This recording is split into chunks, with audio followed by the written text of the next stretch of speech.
Hey guys, welcome back to the Betar Project. Today's special guest is Jamie Ramsay. I just want to say thank you a lot for coming on and giving you your time. How's things? How's France? France is lovely. Thank you very much for having me on your podcast.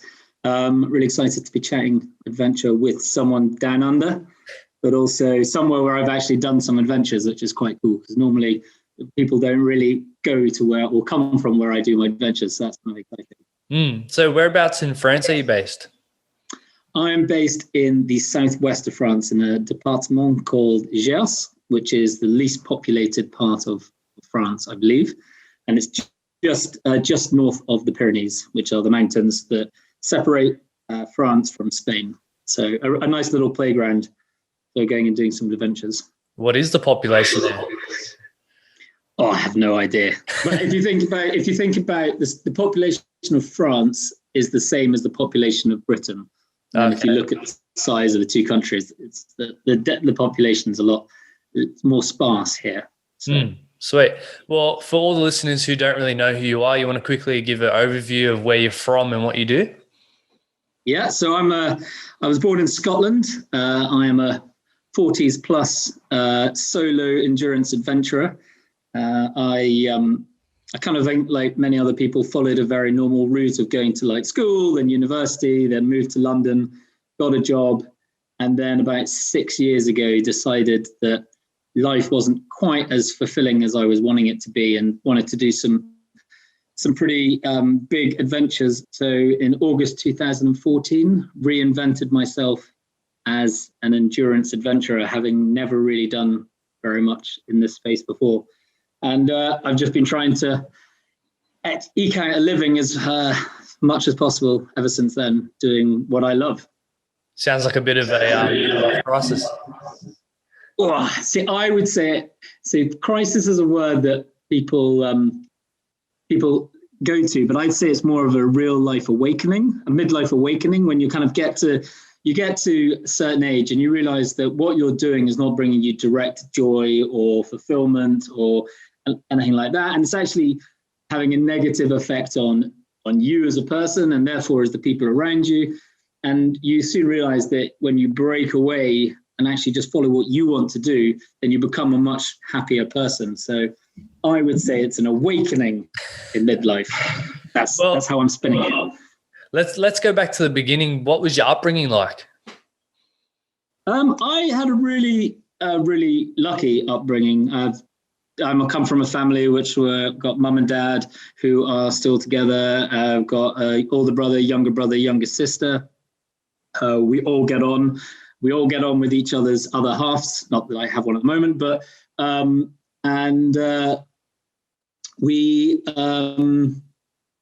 we've always been kind of allowed to do whatever we want in terms of sports and that kind of stuff. So, from a young age, it's slightly embarrassing, but I was a member of the pony club. So did lots of horse riding and kind of triathlon. And then we did lots of sailing and hockey and rugby, and basically always allowed to go and do whatever we really wanted. And we grew up in the countryside. So always, me and my brother are only 14 months apart. So we had lots of mini adventures together, which I swear if my parents knew half the stuff we were doing, they would lose their mind. But we also had a farm on the west coast of Scotland. So we were allowed to a bit more kind of get out there and be a bit more adventurous.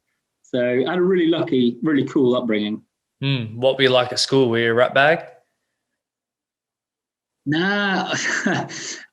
I would say that I was one of those people the report cards would say could do better.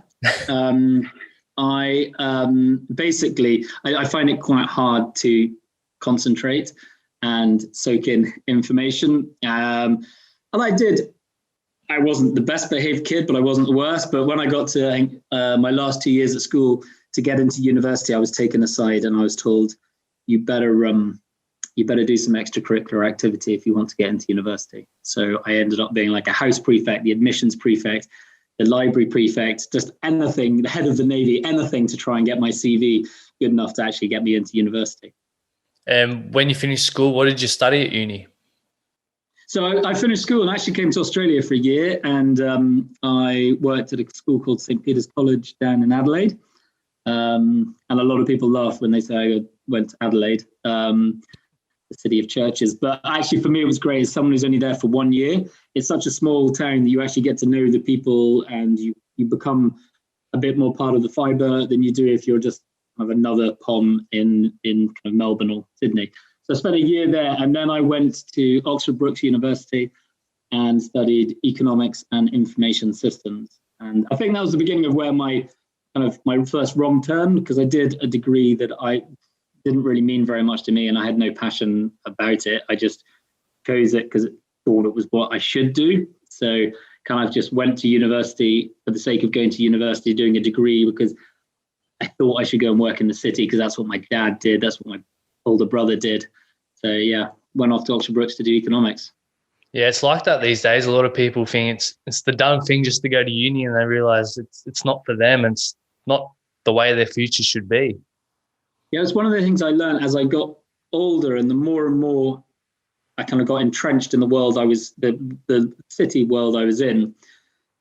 And just before I made the change, I realized that a lot of what I was doing was because of a self-perceived expectation of what I should be doing. Like, I should go to the city, I should do this, I should do it, because this is what everyone else thinks I should be doing. And this is what my dad wants me to do. And when I finally made the change, I said this to my dad, and he said, I never said you had to work in the city. I never said you had to do this. This is all manifested in your mind. So I think people have got to be really aware that you have to have the confidence to own your own destination and know where you want to go, and not be pushed by what you think other people think you should be doing. Yeah, I hate society norms, like get a job, have kids, be married. Like, that's why so many people are unhappy these days.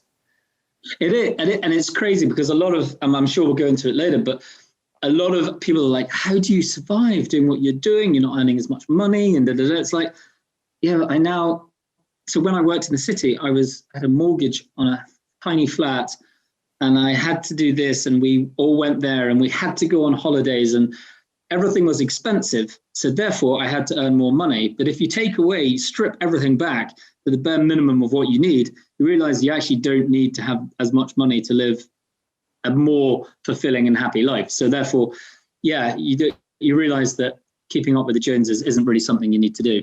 No. What job were you doing?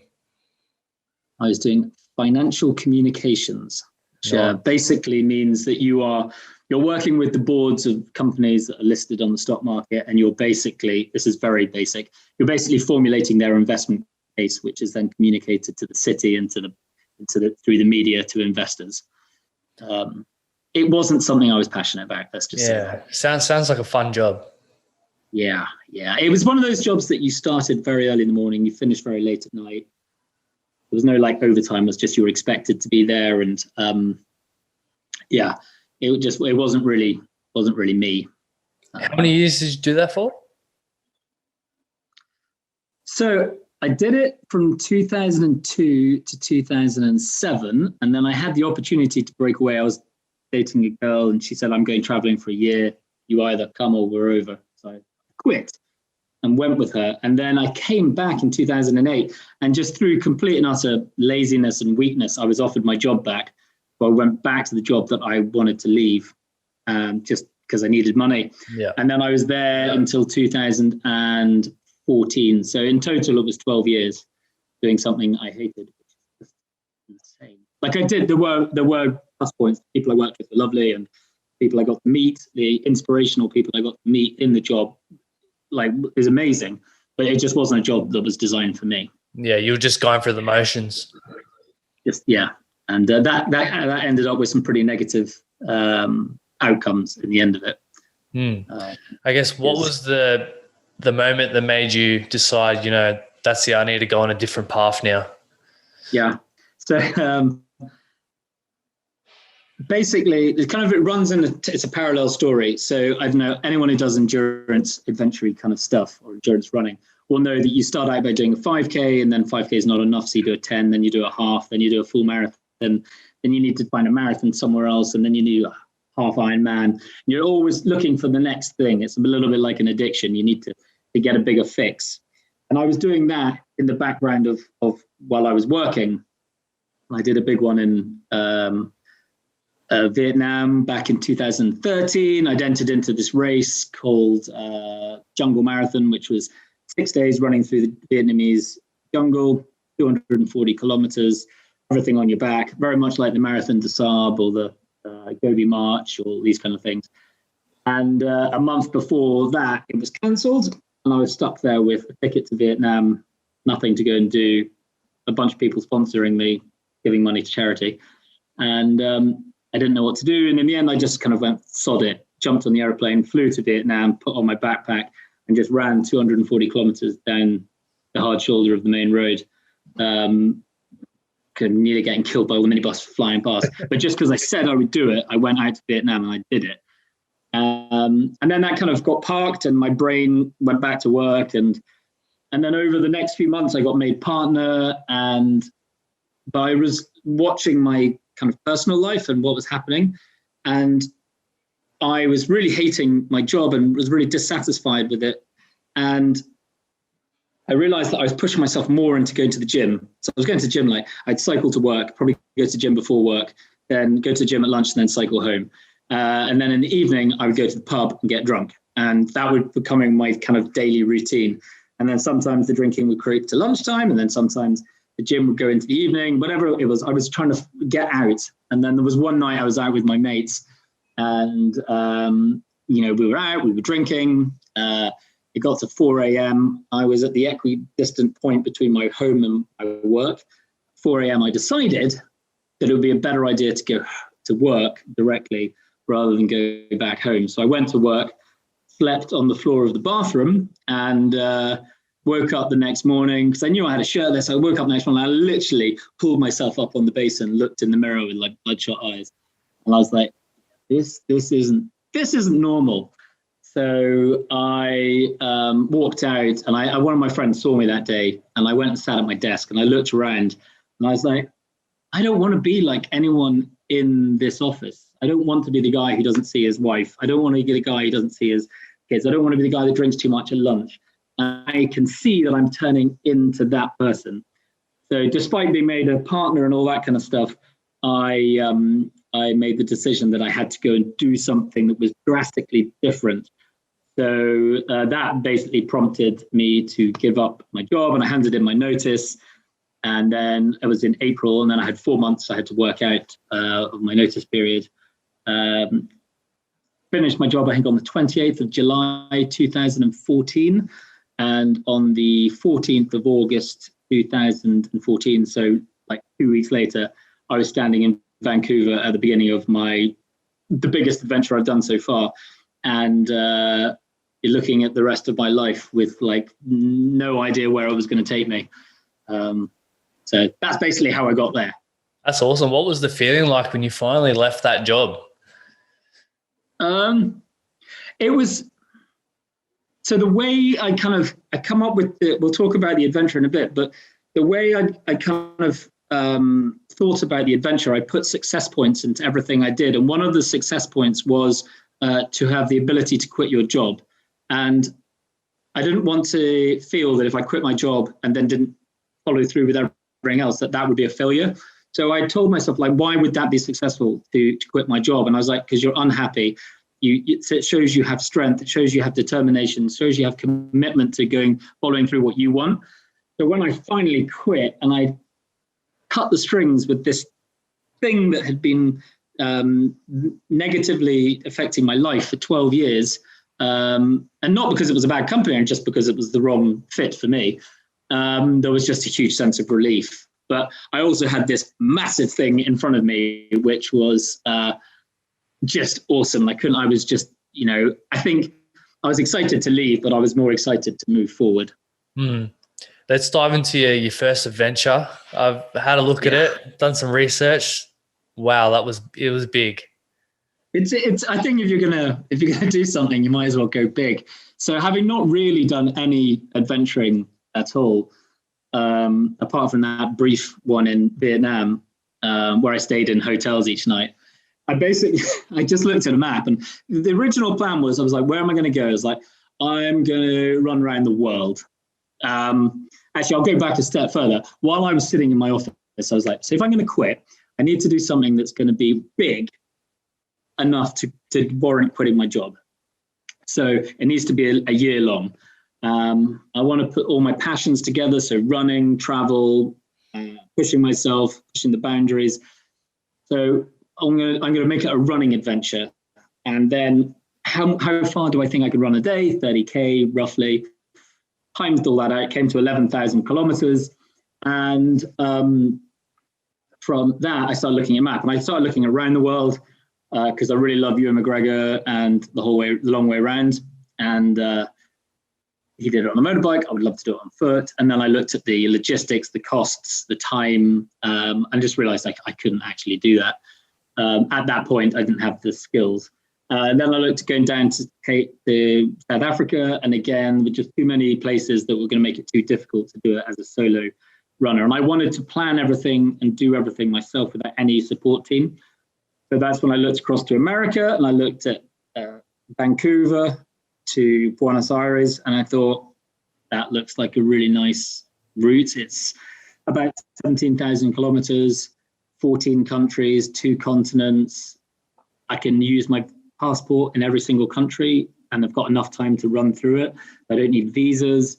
There's only 2 languages. So in the end, I kind of look at it as the easy route. Yeah. And a lot of people say, why didn't you run from Alaska to Ushuaia, which is what everyone cycles? And quite frankly, if anyone goes and runs from there to there by themselves without any support, then well done you. I just did it for me. I don't do records. I don't do firsts. I know my adventure is for me, and this was my adventure. So. And you did it with a baby stroller? You're pushing all your stuff in? Yeah. It's just a bog standard baby stroller from a company in, I think it was Sweden, and didn't modify it at all, and basically just had my tent, sleeping bag, cooker, food, water, whatever I needed in the stroller. And then from the moment I set off from Vancouver, I was alone. God, what was it like being alone for all that time? So I was listening to one of your other ones with Isaiah and about loneliness and solitude and all that kind of stuff. I did freak out a little bit of this. I was going to find it difficult because I've always kind of been pigeonholed as an extrovert. I was the guy who liked partying and always tried to be like sort of center of attention. So I did worry about it. And then I kind of got out into the middle of nowhere, and then I was like, oh my God, this is lovely. The peace, the quiet, the no expectation, everything's on my terms. And I realized that actually I was more introverted than extroverted. And I don't think I'm one or the other. I think I'm a blend of the two. But I actually it was a sense of just relief to be out there, and I really enjoyed it. But also the way I kind of push myself, like every day, the idea is how far can you push your personal boundaries, your self-perceived limitations, that you always had something to focus on. You were always pushing forward. You were always being positive. I had very clear, I was never allowed, unless there was a special circumstance, I was never allowed to take more than 2 days off. I was working. This was a job. I was running to Buenos Aires with a purpose. So that allowed me to actually keep that positive mental attitude the whole way. What obstacles did you face along the way? Well, there was a lot of people were saying that there would be lots of human obstacles, like so in like Mexico and further south, you'd have banditos and you'd have cars danger of cars, because I had to run on concrete on the asphalt because of my baby stroller. And obviously there's this being alone, there's the intense heat in quite a lot of the places, the lack of water, there's the massive distances between some of the towns, especially when I got into like Chile and Peru and those kind of places. Then there was like kit malfunctions going wrong, injury, illness. But you learn quickly how to adapt and deal with these things and not let them phase you too much. And then on the other side, there was like the physical barriers that I had to get through. So, you start off and you get to a mountain, it'd be 900 meters high, and you'd be like, wow, how am I going to get to the top of this? But in the back of your mind, you're like, well, the Andes are 4,800 meters, and I'm going to have to run across them. So I've had the Andes in Chile going into Argentina. I had the Atacama Desert in Chile. I had the Sechura Desert in Peru. I had the Andes in Colombia and Ecuador. I had the Darien Gap between Ecuador and Colombia, which I couldn't run through with a baby stroller, so I had to navigate my way around. So there were always like lots of obstacles, but you want obstacles. The more obstacles you have, the more your mind is kept busy, and the more you're actually trying to solve a problem rather than just doing running every day, which it does get a bit boring. Yeah, it's all a mental game, though, isn't it? Obviously, you have to have some sort of physical, fitness, but once you pass that barrier, it's all mental. It is. It is mostly mental, and it's about being able to adapt to whatever is thrown at you and not let that throw you off, not let it dishearten you. If something goes wrong, you have to be able to keep a positive spin on whatever it is. So, at a couple of times I had injuries. I got giardia, which is a parasite. There's just lots of little things that, and sometimes you meet people who are really cool and they're in a hostel and you want to stay there, but you have to drag yourself away. And so it's always about just keeping that forward motion. But that's why, I'm just, as my personality, I just love to push myself and see how far I can go.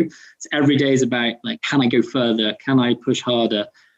So I'm just lucky that I have that in me. So that with a bit of mental strength allows you to keep pushing, because it was a long way. It was 17,000 kilometers, and I ran it. It was 367 days of running, averaging over a marathon for each of those days while pushing a stroller. So just from the physical side was really important as well.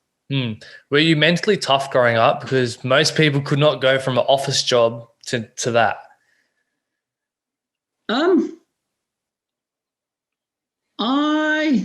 So it's a bit of a weird one. So I think with a lot of adventure stuff, I never quite worked out how to communicate this. So a lot of people who look at adventurers say, look at that person, they're so positive and outgoing and strong, and they can go out and they can do this amazing thing. And what an inspiration that person is. I think the reality is not always that simple. I would say that I am more, I think of myself like a coal power station. I have a lot of self-doubt, a little bit of self-hate. I'm not good enough, all these kind of things that run through my head on a daily basis. And what adventure allows me to do is it takes these negative things that people don't really see, because I'm quite an outgoing, positive person, but people don't see this kind of darkness inside me. And I take that darkness and I put it into like kind of my soul, and I use that to drive me forward and to prove to myself that I'm good. So when I'm doing these things that people are going, oh, look at that amazing thing you've just done. It's like, well, the harder I'm pushing myself is the more I'm probably in a dark place. And that's what is driving me. So it's not this kind of beautiful sunshine and rainbows that everyone thinks that adventuring is. There's a bit of an internal battle going on. What did you learn about yourself on that trip? On that trip taught me I was capable of a lot more than I ever gave myself credit for. So when I've always been doubting what I could do, or said, oh, no, I can't do that, that's too difficult. Once you've kind of run up a mountain and you're at 4,800 meters, or you've run across a desert, or you've got yourself through a tricky situation. So we all have, I like to see that we're in the middle and we have this circle around us of what we think we're capable of doing. And every time we push that barrier and it opens a little bit, the whole circle around you grows. And that extra bit of area that you've pushed is confidence, is an ability to look at something and go, I can do that, or I will do that, or I'm going to push harder, or if I've pushed the barrier this much, let's just keep pushing. So ever since I finished, I've looked at adventures thinking, how can I push myself harder? How can I go, what's new? What haven't I done? What can I test? So that's why, I started out as a road runner. And then since then, I've done multi-day stage running. I've done mountaineering. I've done cycle touring. I've done wilderness hiking. because it's always about how can I push that barrier further. And, I'm only at the beginning of that journey. I've only been doing 6 years. I've got plenty more years as long as I'm working out how to get money to come in. I can keep pushing that. And that's what I've kind of learned about myself. Also, I've learned that I don't need the things that normal society thinks are signs of success to feel successful. I actually, when I'm at home enjoying life, I actually am secretly thinking you're getting soft. And this is not the best. The softer you become, the more mediocre you become. And you don't push yourself as hard. You need to be in a hard place to push yourself. So I find home a little bit of a kind of weird place. I love being here, but at the end, I feel like it's having a detrimental effect on me. So yeah, you'd be very bored sitting at home, wouldn't you? I luckily I like cleaning, so I spend a lot of time cleaning my house. God, that house must be very clean then. Yeah, I just walk around cleaning, because it's something I can do that gives a positive result straight away and keeps me going. But I'm out here. I made a vlog yesterday on my workout. Like, I work out for 4 hours a day, so it doesn't always look like I work out for 4 hours a day, but that's because I really like chocolate and cake and crisps and wine and beer. So that's why you got to train so hard. Yeah, I train really, really hard so I can eat and drink a lot. That's the way it should be. Yeah, around here, there aren't many young ladies, so it doesn't really matter what you look like. Exactly. So you finish this trip, you're full of confidence. Now you want to one-up yourself. Where was the next move? So I got back. I was in London, pretty much no money, no job, and not really any idea what I was going to do. Writing a book obviously was something I thought was a good idea, and I started that. But it was like, I think 2 weeks later, I'd been back in the UK. I was like, I need to do something. And I was like, my little sister who lived in London had taken my road bike to Edinburgh when she moved.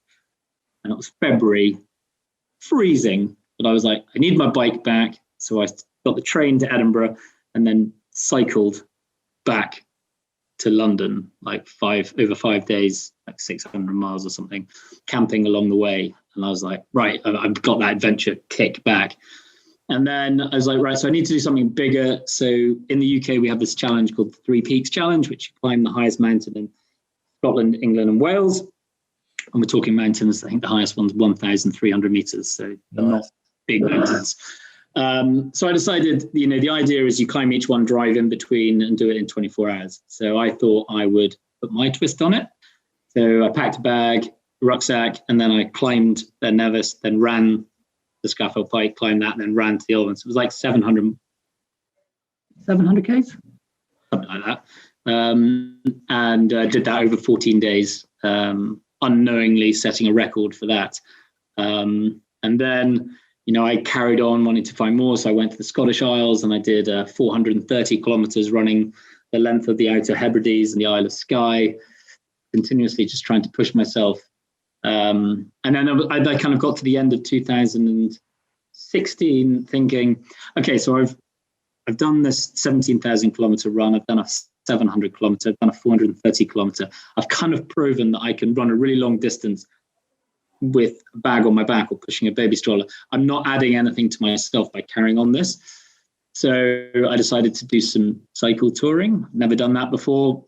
So I bought a bike. I got given a bike by a company called Fairlight, and they gave me an awesome bike. And I got some panniers, shoved it on, cycled to Gatwick Airport, flew to Sao Paulo in Brazil, and then cycled across Brazil.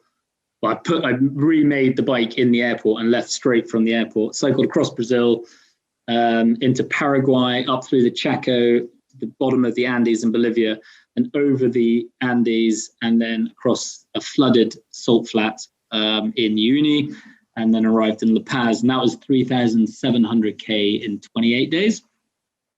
So that was like, it was a completely new adventure. I got to go to the countries I hadn't run through. So, because I hadn't been to Brazil, Paraguay, or Bolivia. And it opened up this whole new way of traveling. So I could now do cycle touring. as a kind of way of traveling quicker, being able to see a bit more flexibility. But at the same time, still restrained because you have a bike. So yeah. And then you cycled around Australia, didn't you? So I've done a bit more since that, but between them. So everything kind of goes in stages. So when I got back from cycling across South America, I got approached by Gore-Wear, which is part of Gore-Tex. Yep. And they were like, do you want to come do this race? So I was like, yeah, I'll do a race. And it was to do a 265 kilometer team. You run in pairs over the Alps. And that was my first foray into like proper trail running. And I got a real taste for trail running. And that was something I was kind of wanted to pursue a bit more. And I had a very random, during the winter of 2017, I got a Facebook message from someone to come to Mongolia and trek with camels. Yeah, I've seen that. It was a disaster of an expedition. And it's so many things went wrong. So many things were just freakily weird about that trip, but it was an amazing experience. And then while I was out there, I got asked if I would do this 400k race in Scotland. So I signed up for that, and I kind of managed to went there with no thoughts of pushing myself, and I came third in that overall, which was the hardest race I've done. Like, it was, so basically you're running about 50, 60 Ks a day across the Scottish kind of heather and that kind of over mountains. And on day 4, 200k in, I sprained my ankle and then twisted it, and my ankle just started blowing up. Oh, shit. And I remember on day 5, I was running along. It was day 5 or day 6. I was running along. Everyone was overtaking me, and I was like, and they were like, "This is really sad to see." And I was like, telling me I couldn't even walk. But being Scotland, I found a pub, and I walked into the pub, ordered a pint. I sat there with my pint in the middle of this race, and I was like, "This is not how this ends." And I went out and I started hobbling. I managed to get a bit of just shouting, "Who's got drugs? Are there any doctors? Someone's got to have something." And it's amazing with trail runners. People are like, "Yeah, I've got tramadol." And I was like, "I'm not going to tramadol. That's too." And then I met this doctor who gave me some diclofenac and some cocodamol, powered up, managed to get running again. And then over the next 3 days, managed to pick up, and finish the race in third. So I was really proud of that. And then I went on and did another race. And then in 2018, I was like, right, okay, so trail running, we've done trail running, we've done trekking with camels, we've done cycle touring, we've done long distance running. I want to do a year of bringing everything together. And I'd never climbed a mountain before. So I went on the internet, found Aconcagua, which is the highest mountain in the Southern Hemisphere, and decided to use that as the start of a year of projects. So I put Aconcagua as the first one. So that was 6,920 meters. Then there was, I decided after that I'd go and trek solo through the wilderness of Utah. And then I'd come back from that, and then I'd run across Iceland, which is about 620k unsupported. And then I'd go to Australia and cycle across Australia through the center. And then I would go to Madagascar and run the length of Madagascar. And this was going to be my year of trying to do an adventure on every continent. It didn't work out that way, but I went out to Argentina and climbed Aconcagua with a friend called Al, and that was just one of the most special adventures I've ever done. I'd never climbed a mountain. I didn't have a Scooby-Doo what I was doing, but my friend had done some climbing. We did a lot of research. We didn't want to have a guide with us, so most people have guides.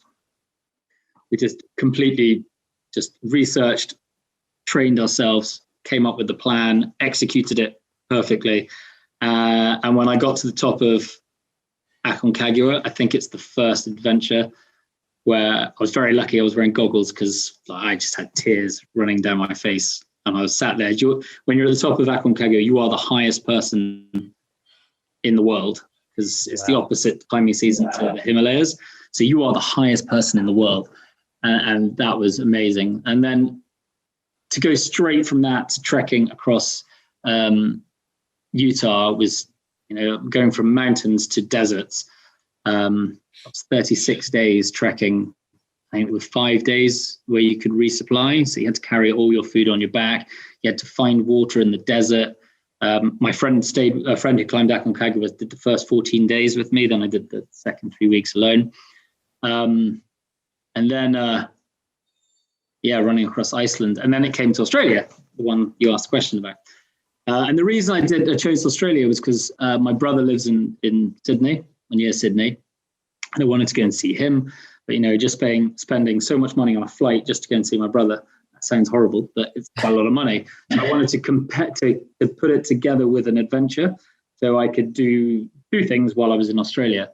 And I looked at Australia, and I was going to go from Perth to Sydney. And then I realized that you're just going across the same longitude. So it's just always going to be roughly the same. But if I flew to Melbourne and then went up through the centre to Darwin, I'd get to see a lot more of the kind of layers of Australia. So I flew into Melbourne Airport, landed at 6 a.m., put my bike together, and then cycled 100 odd K down to Torquay, and then went along the Great Ocean Road, up through Adelaide to Port Augusta, and then from Port Augusta, Coober Pedy, Alice Springs, Darwin. It was 4,027 kilometers in 25 days. That was a brutal cycle. And there's a video on my YouTube channel if people want to see it. That's awesome. I was talking to Desire as well about Australia, and it's crazy how people like yourself have seen more of my own country than I have. I have to say, going into the centre it's worth it. It really is. And what I loved is because I was on a bike cycling through on the road, you get to meet quite a lot of families in camper vans. And speaking to parents who have taken time away from work with their children, take a camper van and take them away from iPads and cities and all that kind of stuff, plant them in the middle of nowhere. And the number of comments you get from them saying, I've seen my kids come alive. And that's what adventure does. That's what being in isolated places. And when you live in a country like Australia, you have so many beautiful places to go and visit. And you learn a lot about this. I'm not even going to touch on the socio-political stuff that goes on in Australia. But, when you go to the Northern Territory and you speak to people and you realize how complicated Australia is as a country, you also get to see the effects of climate change. You get to see, you learn a lot by going into the heart of Australia. I think when you're in the heart, you learn about how the extremities work a little bit. Yeah. That's why this summer I really want to, explore my own country more. Kind of hard with COVID, but because I'm New South Wales, I just try do as much as that as possible. Yeah, no, there's so many beautiful places. I've driven up your coast. I've driven from Adelaide to Brisbane, and it's just beautiful. Yeah, it is. So by the sounds of it, you got an addiction for adventure. I definitely have an addiction for. I was going to be completely honest. I have an addiction for big adventure. Yeah. I get my. I'm not even ashamed. A lot of people love going for a really long walk and looking at the scenery, and that's really cool. And I love doing that. And I'm trying to get better at that. But I love pushing myself physically and how far can I go and how many days can I do it. So I like big adventures. So, right now it's really frustrating. I've never been in one country for such a long time, just sitting in one place. I got bored, so I cycled 1,900 kilometers up to Chamonix and back just for something to do because I was just so. But every time I go out, I'm wanting to push myself. So. I'm just really fingers crossed. I've got some amazing plans, which unfortunately I can't talk about for 2021. And if that happens, it's going to be the closest thing to running the Americas I've done in terms of distance. Wow! And it's going to be multi-month, and it's going to be epic, and it's going to be going to cool places. But it's all dependent on this little bloody virus. Just so frustrating. Yeah, it would be. It is what it is, I guess. Can't do much about it at the moment. Yeah, but when the world gets put into hard times, you do see a lot of positivity. You see a lot of people rising to the challenge. You see a lot of people being there to help others, people finding innovative ways to change how they do things, and people reaching out for others. So I do think there's a lot of positive things about us all having to slow down and do things in a different way. And, there's flip sides to everything, like people who have families who have to spend more time together. I think that makes them stronger. Though on the flip side, there are abusive households, it's something that's going to be horrible afterwards. I think a lot of people are struggling with the mental aspect of it, but I think a lot of other people are probably realizing some mental benefits from it. So it's going to be interesting how everyone comes out the other side. I think it all comes down to perspective as well. Like, this is a time where you can really just focus on yourself as a person instead of just going through the motions every day and doing your job. Like, you can really focus on yourself and your passions and what you want to do. So it's obviously sad that people are dying and losing their jobs, but at the same time, it's an awesome opportunity. So you got to take advantage of it. Yeah, I think, with everything that's thrown at you in life, you can either look at it and think, how is this negatively affecting me? Or you can think, how can I positively grow from this? And like on the piece of paper written up behind me, I've got a thing called static mindset, growth mindset, something to remind myself, you can either just sit in a situation and just roll with it, and that's your lot in life, or you look at a situation and you want to grow as a person. And no matter what it is, if you have a growth mindset, you can look at a negative situation and find a positive and find a way to build strength within you. But sometimes you need a support crew to help you do that, to be able to see that. And you talking to inspirational people and other people getting to hear their stories and how they do things, you're doing your part in helping other people find the inspiration to make their life more positive. Yeah, that's why I love doing this, especially some people going through tough times. They can listen to this and get some, some positive energy from it. Be like, you know what, I can change my perspective on this whole situation and, make a real difference in my life. Yeah, I'm one of the key messages I would say for people who are struggling is, you're watching, I know this is such a cliche, everyone says this, but you're watching all these people who have perfect lives on social media. And you look at people who do this kind of stuff I do, which is like really hard. And, everyone thinks, oh, they're so strong, they can deal with this.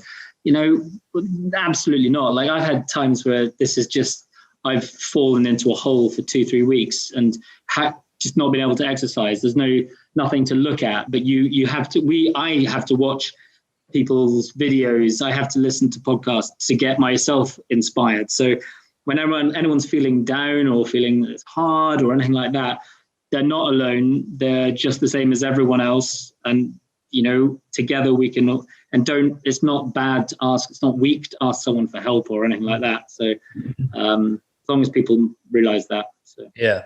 And don't watch the news too. It's full of negativity, that is. Yeah, that is true. Yeah. Crazy. I wish there was a positive news channel. That would be lovely. I don't know why no one has ever done that. Against the grain. That's why. Yeah. Like, I'd love to know how many cats get saved from trees and things like that. It'd be cool. Or like, I saw in the news, this is quite good when you see something like, there was an 82-year-old man who set the record for the mile yesterday. He ran a mile in 8 minutes something. That's awesome. Yeah. Yeah. Makes you realize that, I'm at 41. That guy's double my age and he's still running miles. So I've got a long way to go. I think it would be weird, though, watching the news full of positivity. It would be. We'd probably all go, right, I hate that guy.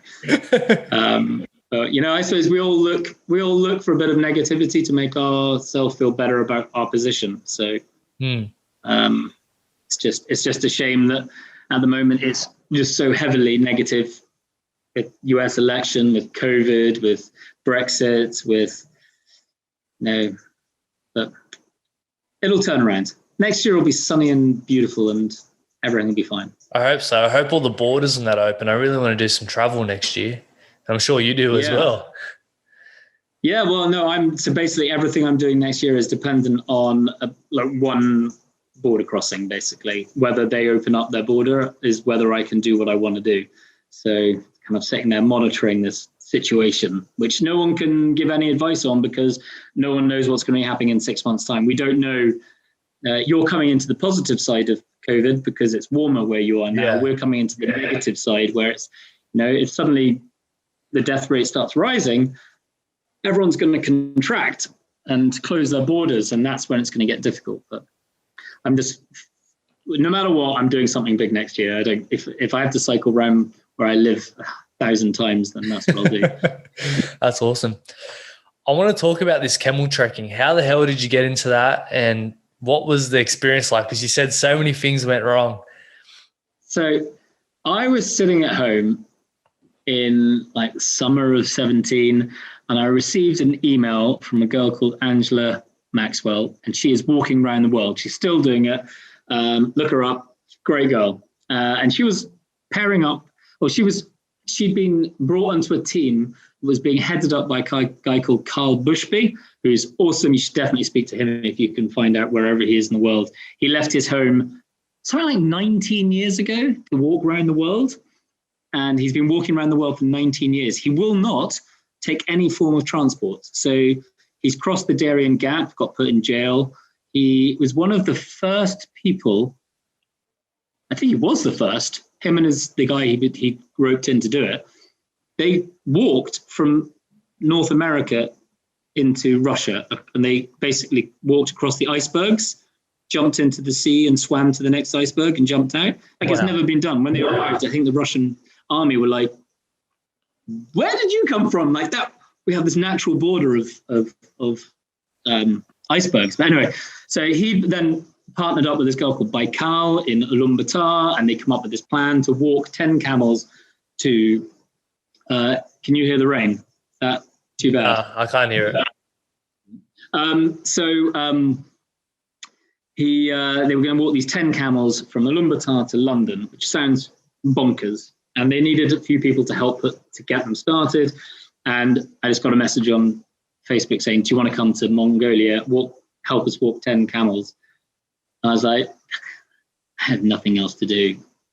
I can buy the flight. Yeah, all right. So I jumped on a plane, not knowing anything, arrived in Ulaanbaatar, Mongolia, which is an amazing place. And got introduced to a group of really nice people, but in terms of functioning together as a team, didn't quite go as according to plan. There was a lot of very strong characters with very different perspectives on life. And when you put them all together, we're all individuals, so we all want to lead. Friction started very quickly.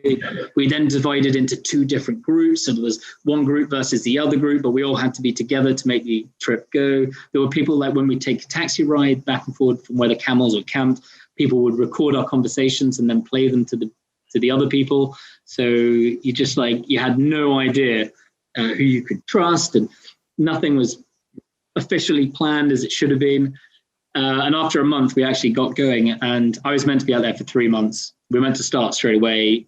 I lost the first month through just trying to get stuff ready. And then a month was it was amazing, walking with 10 camels on a lead through the most stunning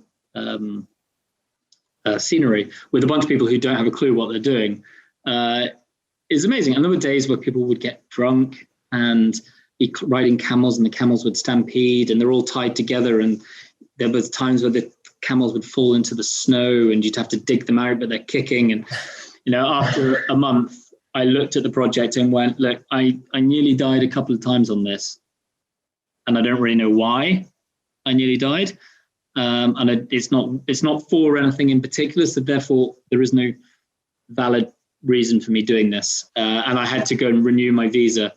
And it was like, it's going to cost $700 to go and renew my visa, or I fly home. So I flew home after a few others had already flown home. And then after that, the expedition, I think, fizzled, and then the girl carried on, and then I think it stopped. But there was a lot of weird behavior.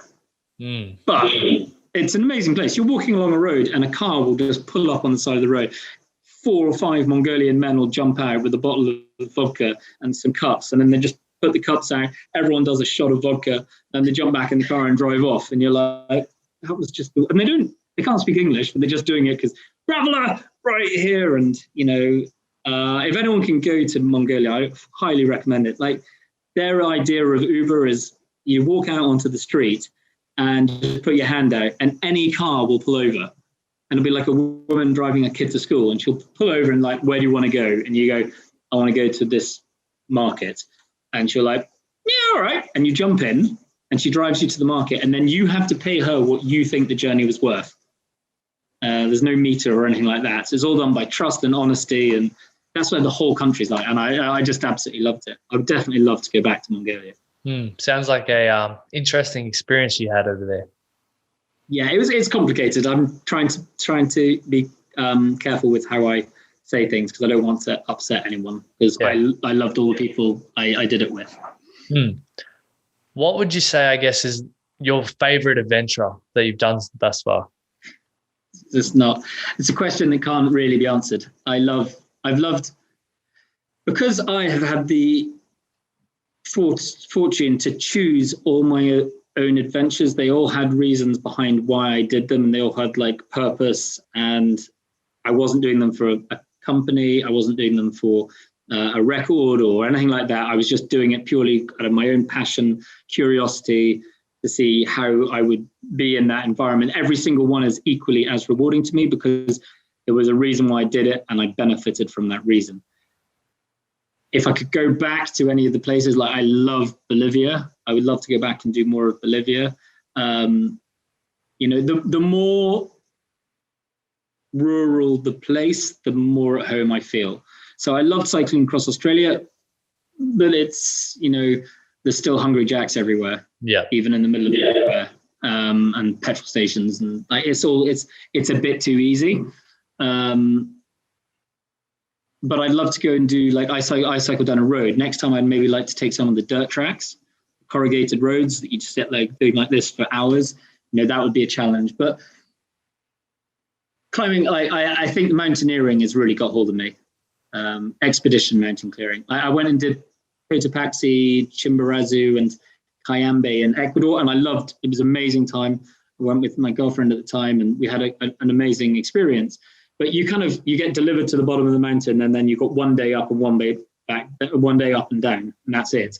When you do something like Aconcagua, it's 11 days to get to the top. And it's like, it's a mission, it's an expedition, and that's what I love. So anywhere I can go in the world that's beautiful, and I can spend an extended amount of time. And my wish list of things to do is just ridiculous.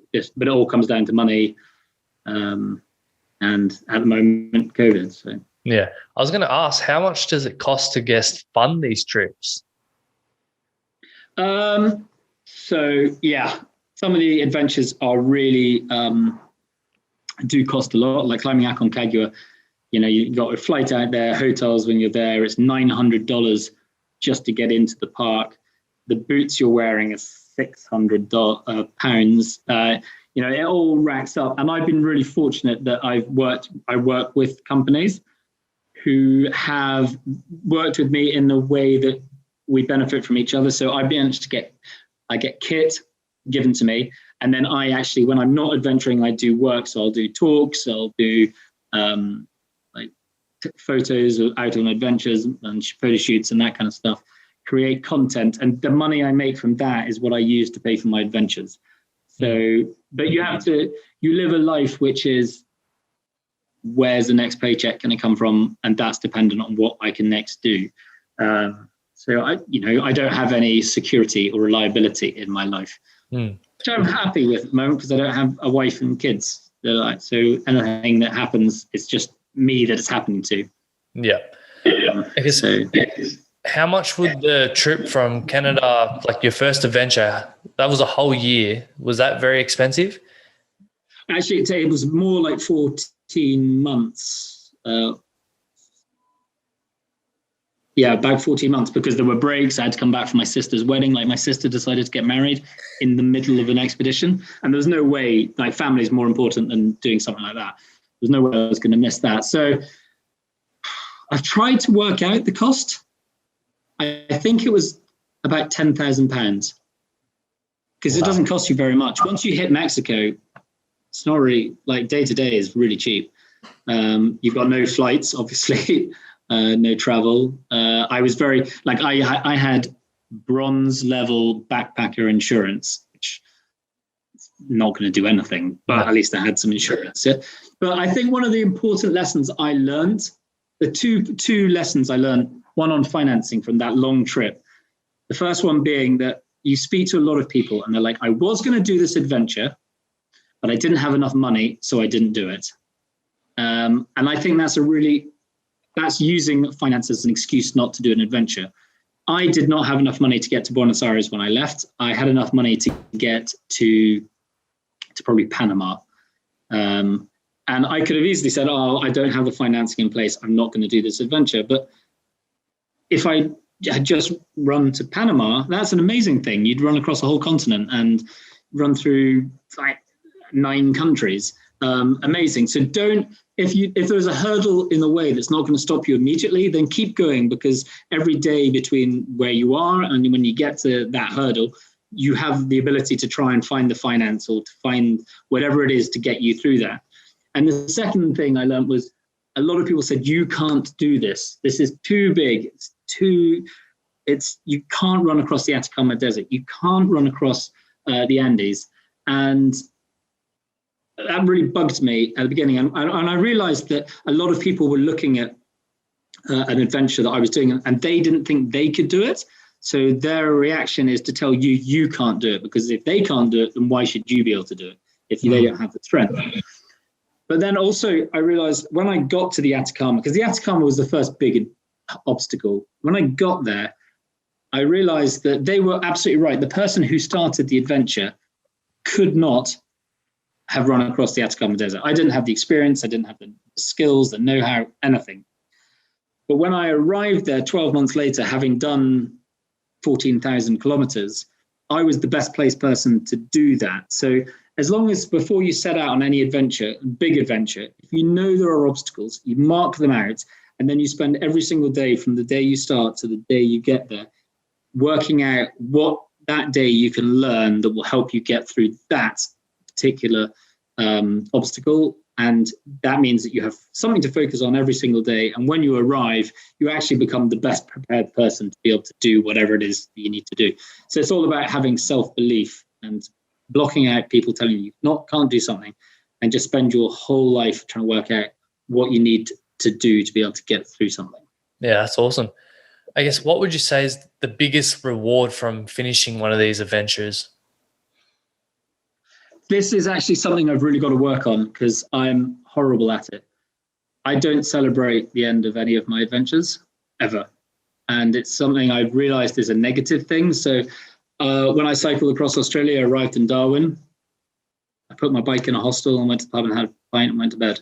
That was it. There was no celebration. And even though I'm doing this podcast and I tried to view videos and stuff, I really hate actually talking about the stuff I do, because I think it's kind of self-promoting.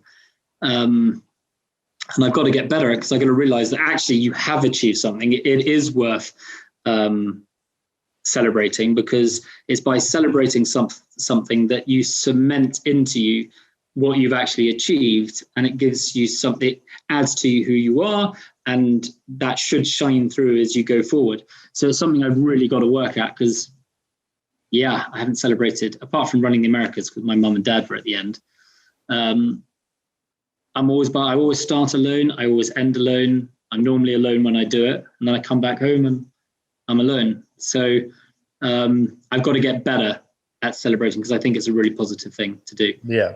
It sounds like you just finish and now you just look for the next thing to do. Yeah.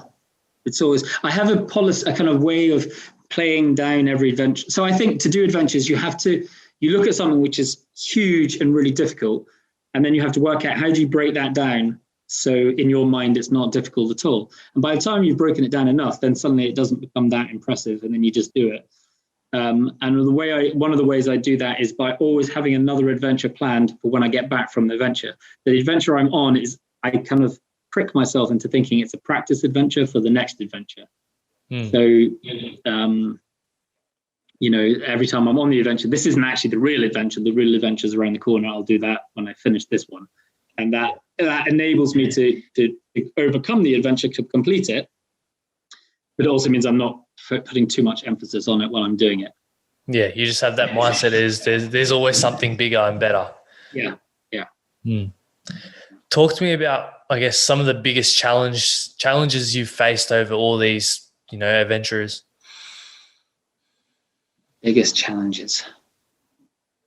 I think and it's such a cliche, but the biggest challenge is yourself. Like, you can look at all these adventures, and now I've got things I basically got written on my wall here. What are you willing to do to get there? See where the bar is set and set yours higher. If someone else has done it, then it's achievable.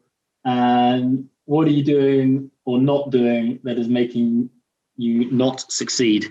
And that's basically, my little pointers, which I have written on the wall, which are trying to stop me being the barrier to me doing an adventure. Because if someone has done something, it is absolutely 100% achievable. It just depends on how much you're willing to sacrifice, how much you're willing to work, how much you're willing to invest, how much you're willing to put yourself out there.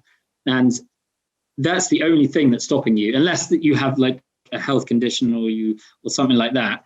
There is no reason you can't do it apart from what is in you telling you can't do it. That's the thing you have to overcome. And you will get to situations. I'm scared of heights. So climbing mountains, I know that I have this irrational fear of heights, but I know that the guy in front of me has done it, so I have to do it. It's just always just focus. You just focus all your energy on making sure you believe you can do something. Then everything else will fall in, as long as you're approaching it in a positive, constructive way. Everything will fall into place. And at every moment of every day, you can be doing something to make the next adventure better or more possible. Yeah, exactly. More achievable. Yeah, you can achieve anything you put your mind to. Like simple things like lights. Like, how many ever years ago people would have thought you're crazy for, inventing a light, and now it's just the normal thing, and we rely on it so much. Like aeroplanes, cars, all that stuff. Yeah, and it's one of the things, like my friend, when we were climbing Aconcagua, every time we would talk about it being cold or anything, he'd say, people climb this mountain wearing woolen jumpers. Like, we have Gore-Tex and insulated jackets and technical kit. Like, people did this without all this stuff. So, it's actually easy for us. So we should be out there doing it. But, I think the other thing you need to train yourself is nothing ever goes according to plan.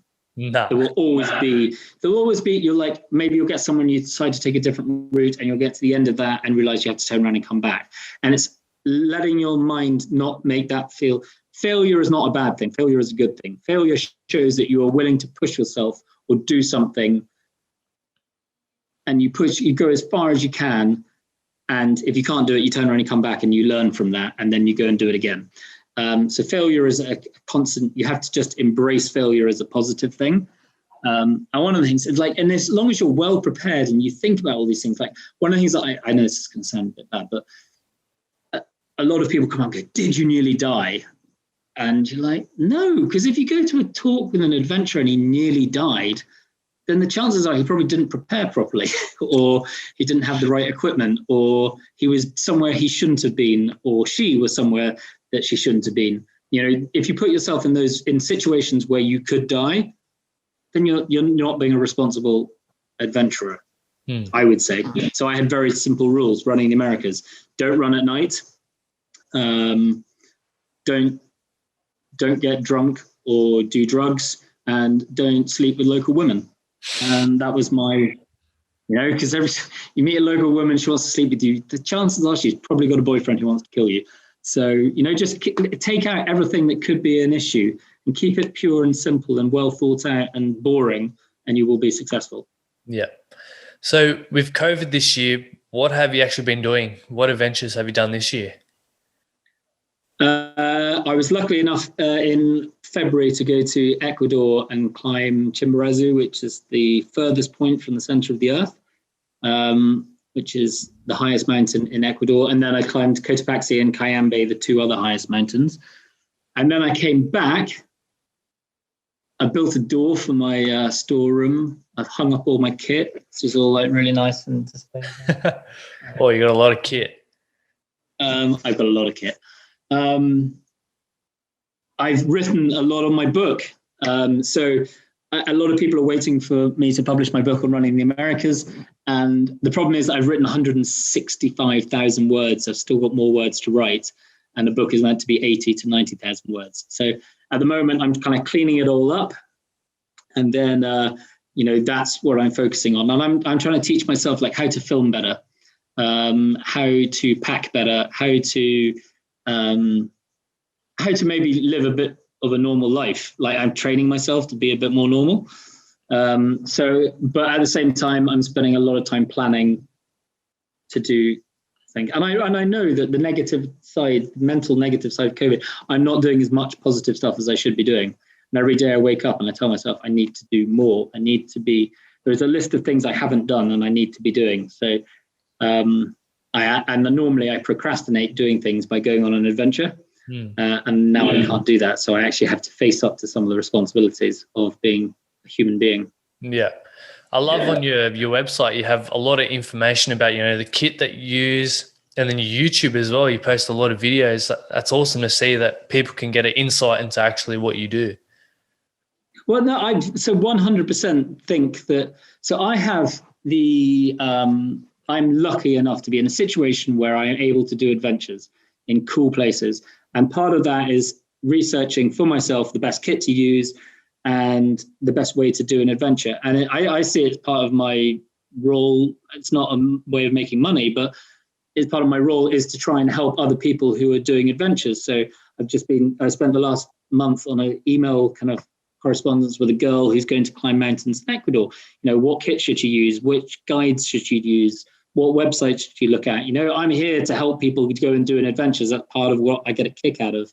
So, if I can help people even if 20 people watch a video, if one of those people bought the right piece of kit and they go and do an adventure, that person's life has been made slightly easier and they've achieved something, and that makes my life worth something to me in my way. So I love making those videos. It's kind of fun, even though not very many people watch them. A lot of people have watched the Aconcagua and the Australia one, but I did like a whole 20-part series of doing the Heiji Trail. And for me, even if no one watches it, I now have this thing that I can remember something so clearly for the rest of my life. So it's always worth doing. Yeah, it's about documenting the journey, and then in the future, say you have kids, they can look back and see all the cool stuff that you've done. Yeah. If I have kids. It's quite a lot of people in the world already. I'm not sure they need another dysfunctional person like me. You can always adopt, I guess. Does not agree. Yeah, no, yeah. It's kind of difficult though when you go, can you just hang around here because I'm going to just disappear for 6 months and then I'll be back. It doesn't really work. So I guess you've had partners in the past. Do you think you doing all your traveling and your venturing has, hindered your relationships? The easy answer would be yes. My adventures hinder my relationships. I think the honest answer is I hinder my relationships because of how my brain works. And, to be an adventurer in the way, like a long distance, a lot of people will do one big adventure of what I've done each year. I try and cram in, like I did 4 or 5 in 1 year. And I really try and cram it in.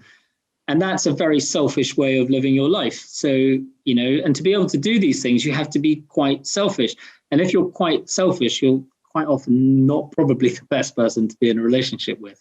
No. But you can look at an adventure and how do I achieve this adventure? But you have to then look at relationships and think, how can I be more successful in a relationship? How can I learn to be a better other half? And, I was in a relationship with a girl who I climbed with in Ecuador. And, I got to a point where I just couldn't, we lived too far apart and I had I've got trips for the next year coming up, and it's just very difficult in my mind to be able to make relationships always work, though it is something I would like to have. Yeah, I guess it's all about priorities as well. Yeah. And some would say that I should probably prioritize a long, meaningful relationship over a 3-month adventure or something. And they're probably right. Yeah, but if you get fulfillment out of what you do and it makes you who you are, well, it's all worth it then, isn't it? I think it'll all come together. Yeah. You still, how old are you? But it is difficult. Did you say 40 something? 41 in a couple of weeks' time. Still young, mate. Plenty of time. Yeah, I've got masses of time. Like when you watch, there's a great video of a guy, it's called The Frenchie. If you watch it on YouTube, it's this 80-something-year-old guy who mountain bikes and skis and stuff in Colorado. He's a French dude. You watch a video like that and you go, I've got years. I've got more than half of I've been able to do this stuff for 25 years. I've got more than double that still to go. So, yeah. So talk to me, where's the strangest place you've ever slept?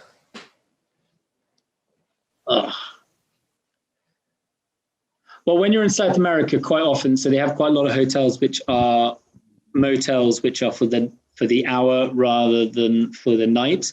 So I've slept in a couple of weird, basically brothels. I've slept in potato sheds. I've slept, you name it, and I've probably slept in it. I have never slept in a pipe under a road, which all adventurers seem to do. There's always a video of them sleeping in a pipe under a road, and I've never done that. So maybe I should try and do that on my next thing.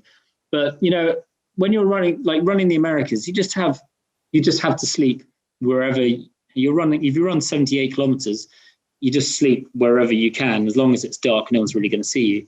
But you also have wonderful days where I remember in Peru, you'd be running along and this guy would come up on a motorbike and say, "Where are you sleeping tonight?" And you're like, I don't know. And he goes, "Follow me." He'd slow down. You'd run behind him for 5 kilometers. He'd take you into a town. He'd knock on the door and a lady would come to the door and he'd go, "Hi, can he sleep in your living room?" And you'd be like, "This woman didn't even..."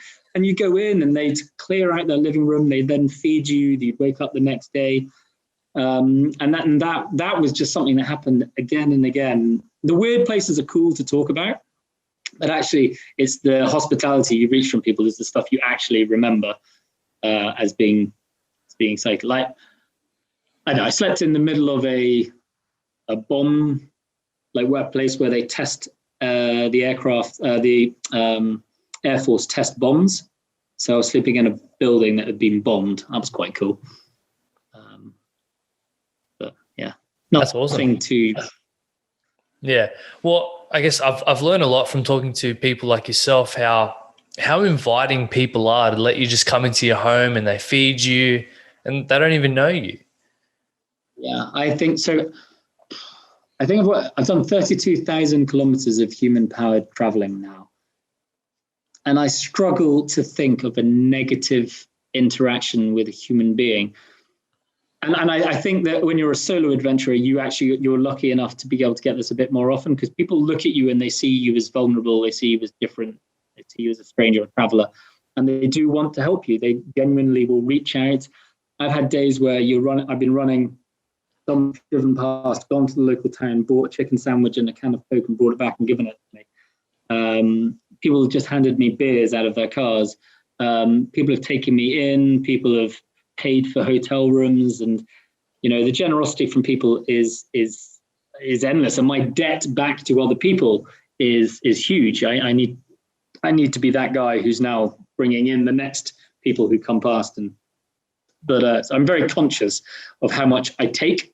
And there's got to be a time where I give back. And that's maybe why I try and help people with their adventures, because you don't want to be on the receiving end of just getting stuff. You need to be giving as well. Yeah. What are some of the weirdest foods you've eaten? Weirdest foods? Actually, the strangest one I've probably eaten is iguana or guinea pig. Iguana I kind of was running along the road in Mexico and I pulled over and I asked the guy in the restaurant what was the food, and he went, "There's fish and chicken." And then I was like, "Well, what's in the third pot?" And he opened it up and he pulled out an iguana, and I was like, probably shouldn't, but I'm going to have that. And it was actually surprisingly good. What did it taste like? Good. So it has the flesh of a whitefish, but more of a poultry, kind of chickeny, turkey, probably more turkey kind of taste to it. It's nice, but it comes with a nice spicy sauce. But I've had kangaroo, I've had sheep's brains, I've had scorpions, crickets. I pretty much would eat anything if someone put it in front of me. I ate a lamb's eyeball. That was quite weird. That's the only one I've actually retched afterwards. I put it in my mouth and then just... Yeah. So no testicles or penises? No, never done a testicle or a penis yet. I some of the places I got planned, that probably will be on the menu, but not yet. No. How do you deal with the language barrier in some of these countries that you go to? I'm really good at charades. It is difficult, but most of the places, I can speak a little bit of Spanish, so I can get by with Spanish. I can ask for food. I can ask for a bed. Mongolia, we had someone who could speak Mongolian, but quite often, modern technology, you've got Google Translate, so you can always ask a question. But I think it's that because I love being alone and solo, I think losing the ability to speak to people is something I actually quite enjoy. It makes me feel, I think I revel a little bit from feeling alone. So having a barrier put in front of me by language, I kind of embrace it rather than let it frustrate me. Is navigation quite easy? I wish I'd learned a language though. I really wish. If I could go back, if I could learn Spanish and Arabic, that's what I would probably do. In regards to navigation, is it quite easy these days with all the technology that we have? Yeah, it's pretty, it's expensive to get most of the time, but there are so many good websites out there. Like the one I use is Komoot or Earthmate from Garmin. But I tend not to do too much planning when it comes to mapping. So I'll have a route which tells me where I'm roughly going to go, and then I just kind of wing it between the two, because I think that makes it, if you plan an adventure, if you look at where you're going to go and you're like, on day 1 I'll be here, day 2 I'll be there, day 3 I'll be there, that's not an adventure. That's an itinerary. And by doing that, you're limiting yourself or you're overextending yourself. You should just start at the beginning, know where your end is, and then just let fate take you and know how. And as long as you have the map and you know how to read a map, then you're not going to get in any danger, and you're going to have a much better adventure. Yeah. What's some of the basic equipment that you take with you? So it depends what sport I'm going to do. But I have very trusty things. Like if I go for a walk here, I wear the exact same clothes that I wore when I went hiking across Mongolia or Hajduk. I have a pair of boots. You're having a good pair of hiking boots and more importantly, a good pair of socks with some good trekking poles, because I use trekking poles just because I'm trying to protect my body so I can go for longer. Making sure you have good waterproofs when you're over here, probably less important with you. Yeah. And just, it comes down to, once you've got a good pair of sunglasses, the rest of the stuff you can make do with cheaper kit. And then a sleeping bag is a sleeping bag, and a crap sleeping bag will still keep you warm and you can still sleep in it. But just over time, you get better sleeping bags. And rucksacks, you just want everything to be comfortable and good and functional. It doesn't have to be jazzy or expensive or that's the great thing about most adventures. Like bikes, all you need is a bike with 2 wheels and you can go anywhere. Yeah. You don't need to have the fanciest kit. So what's your bike like? Does it hurt like your ass or do you have a pretty good bike? No. So my bike is it's a brand called Genesis Quadrifer, quite well known in the kind of cycle touring world. It was the cheapest bike I could buy in the bike shop, and And I didn't want to get given a bike, because a bike is something that you do an adventure with. I get very attached to what I use. So I wanted to pay for it myself, so I could only afford the cheapest one. I've got the bog standard seat that came with it, and luckily my bottom and the seat work well together, and I've never had a blister on my ass, or it's very comfortable. I can and do cycle it for 10, 11 hours a day. Well, thank God for that then, eh? Yeah. With most of these adventures, do you do them for charities? So it's a difficult one. So when I did Running the Americas, I definitely did a lot of, I had 3 charities. I had Macmillan, which is a cancer care charity, WaterAid, which is they provide clean water in developing countries, and CALM, which stands for the Campaign Against Living Miserably, which is a male suicide charity. And the reason I chose those 3 were, cancer is an indiscriminate disease that affects a lot of us and is affecting someone very close to me right now. Water is just like one of the most purest, simple things that every human being deserves, and anything it can do. CALM was the last one that came on, and it was just before I started Running the Americas. And I'd been through this I realized I was in a difficult place and I was starting to spiral out of control. And I had the ability and the strength and the support to be able to move sideways and do something different. And at that time, I went to a fundraiser for CALM with a friend, and I realized that how many people don't feel they can make a change, don't feel they can ask for help. I think in the UK, this is the horrible thing, back in 2014 when I started, I think it was 11 men took their lives every day in the UK. And if you think about, there's the person, but then there's their family and their work colleagues and the teams they play with and their friends and everything. They're all affected. And there's 11 of that. That's happening 11 times a day. I think the last figure I saw was 18 men a day. So it's a problem that we're all becoming very, very aware of. And, there's a lot of charities, there's a lot of places you can go and ask for help. But it still doesn't change the fact that 7 more men a day are taking their lives during a period of actually mental health awareness growing. So, I raise money for those charities. But once you've asked everyone for money, it's very hard to ask for money again. Yeah. So I do try where possible to put a logo for CALM, to talk about CALM, because I think it's a charity that it's a thing we really need to talk about, mental health. And my worry is at the moment, everyone talks about mental health and everyone says I'm depressed. And I just hope that people realize the difference between feeling down and depressed, because we don't want to dilute from the people who are really struggling from the people who are kind of struggling.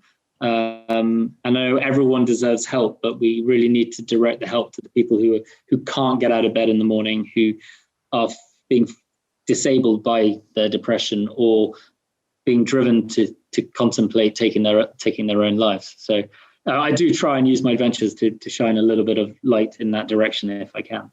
Yeah, I think the word depression is becoming a very overused word these days. And it's taking away, the seriousness around it all. Yeah, it's overused, also maybe a little misunderstood.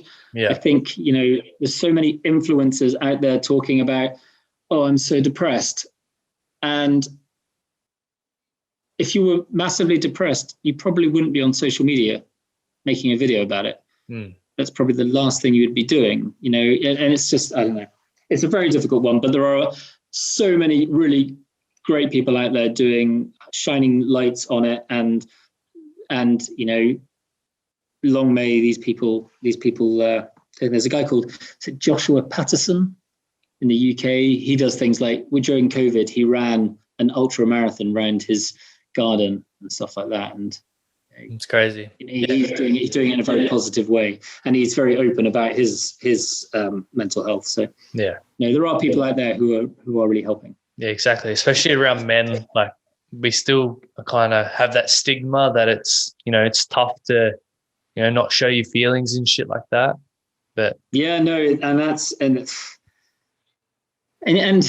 with all the things that are out there, everything with no matter any sort of equality or mental health or stigmas or like that, we all know that it's there. We all know that it needs to be confronted and talked about. Though still you see the jokes about it online the opposite way, and there is still, people are still saying stop being a girl, and it is very difficult, but it takes time. And the problem is at the moment everything is communicated so quickly that we expect change to happen immediately, and we're human beings. Human beings do not change quickly. It's taken us so millions of years or whatever, tens of thousands, 100,000 years to get where we are now. We can't change straight away, and all we can do is try our best to make a little change every single day, and that's how we change, what evolution is. Yeah, exactly. Talk to me about, I guess, when you are back home, what are some of your hobbies besides cleaning? Some of my hobbies. So when I'm on an adventure, it's a bit weird because everyone sees, so when I'm at home, I'm basically on holiday, apart from when I'm working on a project like writing a book. Or at the moment, I started doing a vlog series just to try and show people what I do when I'm at home. But I try and enjoy, I will get, at the moment, I'm probably the heaviest I've ever been, at 80 kilos. I should be 76 probably. But that's because my next adventure I know is going to be about 6 months long. And during that 5 to 6 months, I'm not going to get to sit and drink wine and watch TV and play Medal of Honor and all that kind of stuff. So I basically try and indulge and enjoy the fine things of life that I deprive myself of when I'm not. I've never thought I'd get into online computer gaming. But actually, during COVID, living in the south of France, it's a really good way I could communicate with my little brother. We headphone it up and go around shooting people from all around the world, and it's great. But I like to also, I just try and, a bit of doing up my house, helping neighbors. During COVID, I got to help do my neighbor's garden. That was amazing. And I bought my house without a garden for the very purpose that I can't do it when I'm not here. Yeah. And then I suddenly started gardening, and I love gardening. But no, I basically try to enjoy life. So when you're back home, you're a normal person. Yeah, I'm a normal person in the way, but I have very high. So when I say I'm not doing anything, I will have to. I set myself kind of little targets. So I have to do 12,000 steps a day. I have to. I'll do. So yesterday I did an hour-long walk, an hour-long yoga, an hour-long in the gym, and an hour on the bike. I wrote 4,000 words of my book. I clean this. I'll do that. I can't sit and do nothing. Yeah. I can't sit and read a book. That doesn't compute. I try not to let myself watch television during the day, because I see that as it's not productive. Everything in my life has to be productive. Even if it's not me doing 100% the most productive thing or the thing I should be doing, as long as it's a productive thing, I like to do that. Awesome. What is, I guess, your why or your purpose for getting up every day?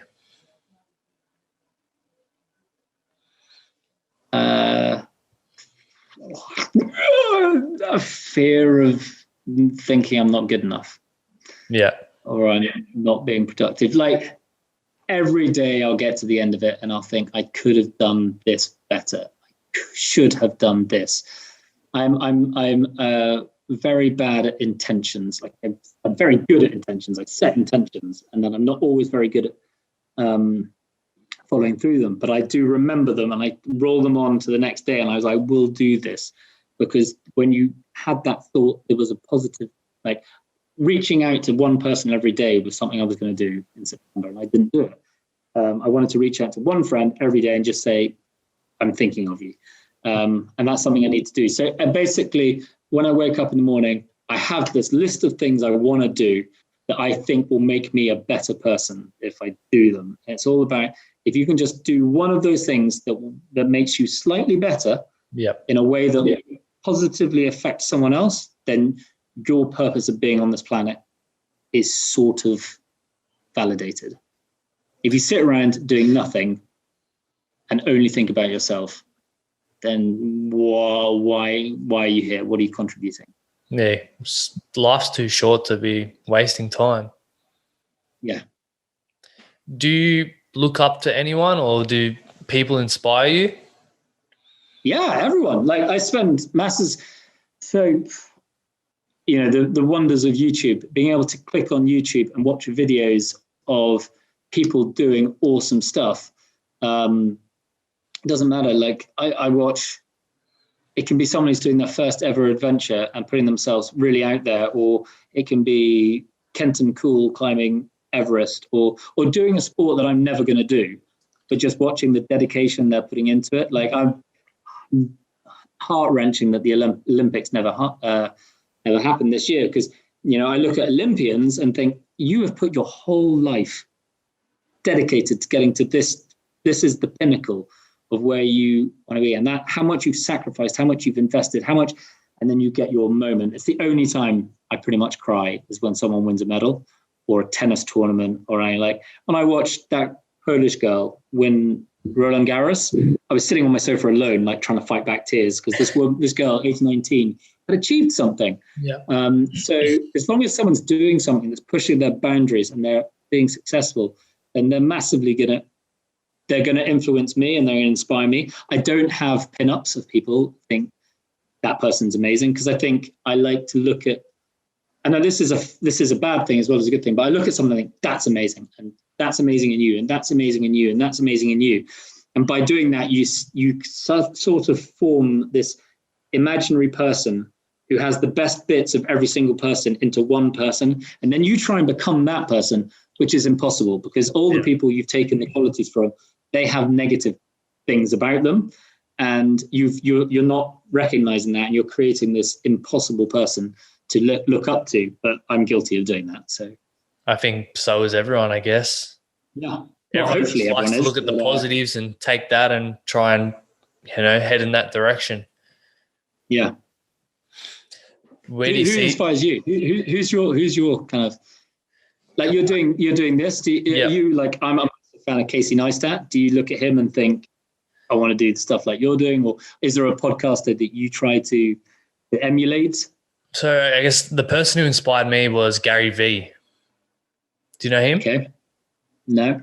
Okay, he's an American guy, very top level entrepreneur, and he came out to Australia last year and did a event, and I went to it. At the time, I was at university myself. I wasn't enjoying it, and this event, made me realize I can do that. I can head in that direction. I can make an impact on someone's life. So the next week, I went to uni, dropped out, and picked up a camera, did some vlogging, because I'm naturally introvert. So it was very out of my comfort zone and totally different world to what I was used to. So I guess the amount of growth that I've achieved in, last 12 months or so has been amazing, and the confidence and, speaking to people like yourself and others just helps me to grow as a person and impact others. Like, the messages I receive of people who listen to these episodes, that's what, fulfills me and keeps me going and doing what I do. It's amazing. And just looking at the kit you've got set up and everything, you've obviously thought about it, invested in it, and your picture's way better than mine. I could probably switch on light or something. You don't want to know how much money I've put into all the stuff that I have. Yeah, but as long as you stay true to what your direction is, then it doesn't matter what money you spend, because it'll all be worth it in the end. Yeah, exactly. That's amazing. It's amazing you had the courage to take that step, that leap. And the best thing is that you carry on doing it. That's amazing, because you've been doing it back a year now, haven't you? Yeah, so a year I made the change to kind of, head in a different direction. But I started podcasting the beginning of this year. And my goal is to have 50 guests on by the end of this year, which I'll smash. I think you're number 44, maybe. Amazing. Amazing. You still got 3 months to go. So. Yeah, I know. And the next kind of path that I want to head in is, adventure kind of stuff. I really want to get out there in the world and, I guess learn more about myself and the world as well. That's why I love camper van. Yeah, that's why I love talking to people like yourself. Well, and that's the great thing is when you go on these adventures, doesn't matter where you are, how beautiful anything is, it's the people you speak to that will leave a mark on you. So you'll always remember how beautiful thing is, but it might not change you. When you speak to someone and they're either done something amazing or in a situation which is alien to you, that's what leaves a mark, I find, when I'm doing adventures. So yeah, well, every time I speak to people like yourself, it just inspires me to, get out there in the world. So I can't wait for the borders to open and so I can get out there. Yeah, amazing. No, you're doing very well. So where do you see yourself in the next few years? It's a really difficult one because, right now, when people ask how are you getting on financially, I'm sustaining myself. I'm not investing in the future, and something I'm going to have to do. But, and that comes back to this, like every day you get up and you do something, and as long as it's contributing towards that, I might get there. I have a spreadsheet, which is like my budget. I've got a few years left. I can carry on like I am. I just need to write some cracking books. I need to get film rights, all that kind of stuff. But I just, as long as I can find the work, I will carry on doing this as long as I can and hopefully get better and better. But I don't have a plan other than I want to do adventures. And I've still got I'd love to run the length of Africa. I want to go trekking in Nepal. I need to go and do stuff in India. I want to go to, there's lots of places I need to go and see and do. And so at the moment, that's what I'm focusing everything on. And, my belief is if you do positive stuff and you keep pushing and you do it in a productive way that's not harming anyone else, then the chances are you will get to your goal. And I'd recommend watching a little video by Alan Watts, who's a British philosopher, which is called If Money Was No Object. And it really focuses you on do what you love doing, and the money will come to you because you will become a master of what you're doing. And when you become a master, people will pay you for your services. But I would highly recommend watching that video. Yeah, exactly. That's what I believe. If you follow your passions, money will come and go. It's going to come to you, especially if you're making an impact in this world. As long as if you're sitting there going, I'm an adventurer and I'd love to go on 5-star holidays to the Caribbean and have Louis Vuitton suitcases, it's probably not going to happen. But if you're happy that you're going to live at a house that's warm and you're going to have delicious food and a glass of wine and friends around, if that can bring you happiness from simple things like that, then you will be fine. Yeah. So it's knowing what your limits are and living within them. When your time's up on this earth, you're all set and done, what would you like to be remembered for?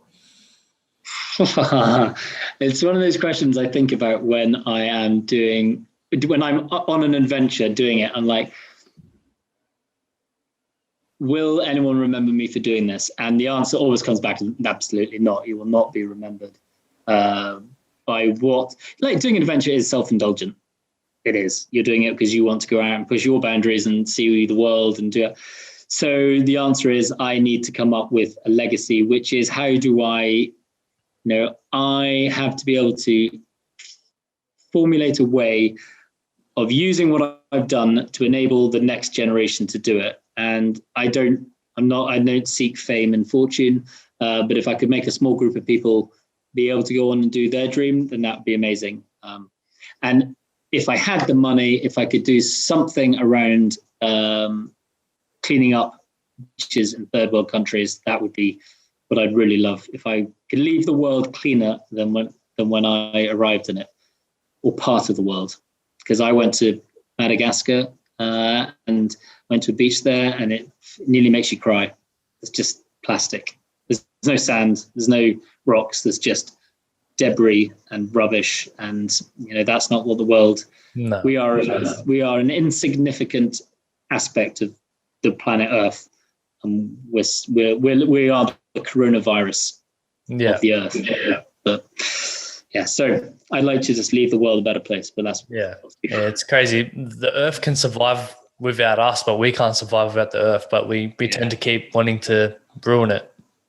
Yeah. Yeah. Last question. What's your definition of success?